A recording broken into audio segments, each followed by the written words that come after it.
السلام علیکم ورحمت الله وبرکاته. قدرمنو کتونکو په دې هیله امید چې ټول به روغ جوړ او د صحت په جامه بیاست. قدرمنو کتونکو په نننۍ ویډیو کې موږ خبره کوو د نوټیفیکیشن بار په هکله.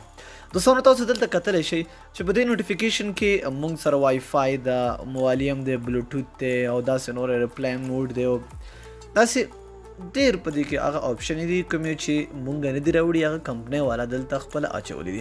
او دوستانو اوس دا مونږ څنګه کولی شو چې په خپله خوښه دلته دا نوټیفیکیشن بار چې دی دلته خپل کوم ایپس چې مونږ غواړو واتساپ، میسنجر، انسټاګرام، هر یو ایپس چې وي هغه تاسو دلته واچوئ. یعنې د وای فای په ځای د هغه راشي والیم خیر دا د دوی سره څنګ کې دي هغه هم وي، واتساپ وي، میسنجر وي، فیسبوک وي، هر یو ایپ تاسو په اسانۍ سره اوس کولی شئ دلته ځان ته واچوئ او په اسانۍ سره د دې ځای نه ډایرکټ تاسو هغه خلاص کړئ. دوستانو ویډیو شروع کوو، وخت ډېر نه ضایع کوو. دوستانو د دې دپاره پکار دی یو اپلیکیشن کې مې چې لاندې په ډسکرپشن کې درکړل شوی دی تاسو ته په هغې لینک کلیک کړئ او اپلیکیشن ډاونلوډ کړئ او خپل موبایل کې انسټال کړئ. چې کله هم تاسو اپلیکیشن دوستانو انسټال کړ اپلیکیشن به تاسو سمپل خلاص کړئ. چې کله هم تاسو اپلیکیشن خلاص کړئ دوستانو تاسو سره به یو دوه تپوسونه کوي، ډېر نه کوي، صرف یس اور نو به کوي. د هغې نه پس تاسو اپلیکیشن خلاصیږي.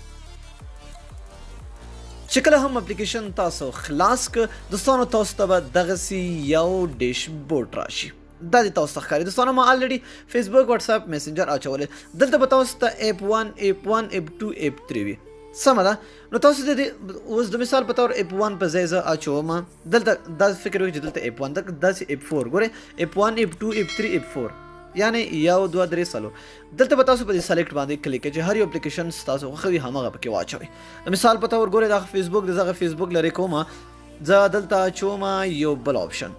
د مثال په طور زه د دې په ځای فیسبوک خو تیار الریډي دی، زه جیو نیوز اچوم. سلیکټ ټو کې واتساپ صحیح دی، میسنجر صحیح دی، همداسې دا نور هم تاسو کولی شئ. صحیح ده. اوس ګورئ د واتساپ په ځای به زه فیسبوک واچوم. صحیح ده. دلته فیسبوک شو. چې کله هم تاسو دا وکړه دا به سمپل دوستانو تاسو باندې تاسو یعنې شپږ ایپ پورې تاسو کولی شئ دلته نوټیفیکیشن بار کې خپل ځان ته ایډ کړئ. چې کله هم دا سیټینګ تاسو وکړه دا به بند کړئ، نوټیفیکیشن ته به راشئ، دا به فوله دلته کولاو کړئ.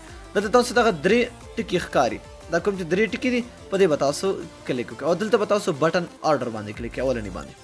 دا وګورئ دوستانو ایپ 1، ایپ 1 راواخلئ په دې به داسې ګوته کېدئ او دا به دلته لاندې راولئ. دا ایپ 1، ایپ 2 به هم دلته راواخلئ چې کوم ځای کې تاسو چې کوم ځای کې اچول غواړئ هغه تاسو پورې ډیپینډ ده.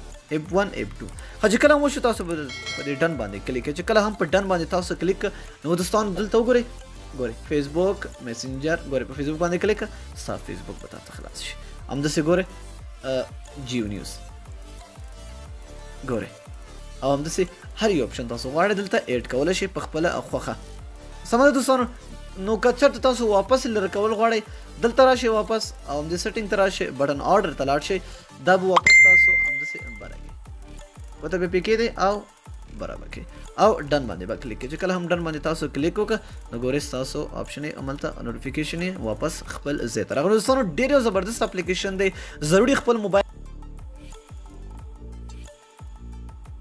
دوستانو دا نننۍ ویډیو که خوښ وي امید در سره حتما لایک کړئ. تر بیا یو بل ویډیو د الله په امان په دعاګانو کې مې یاد ساتئ.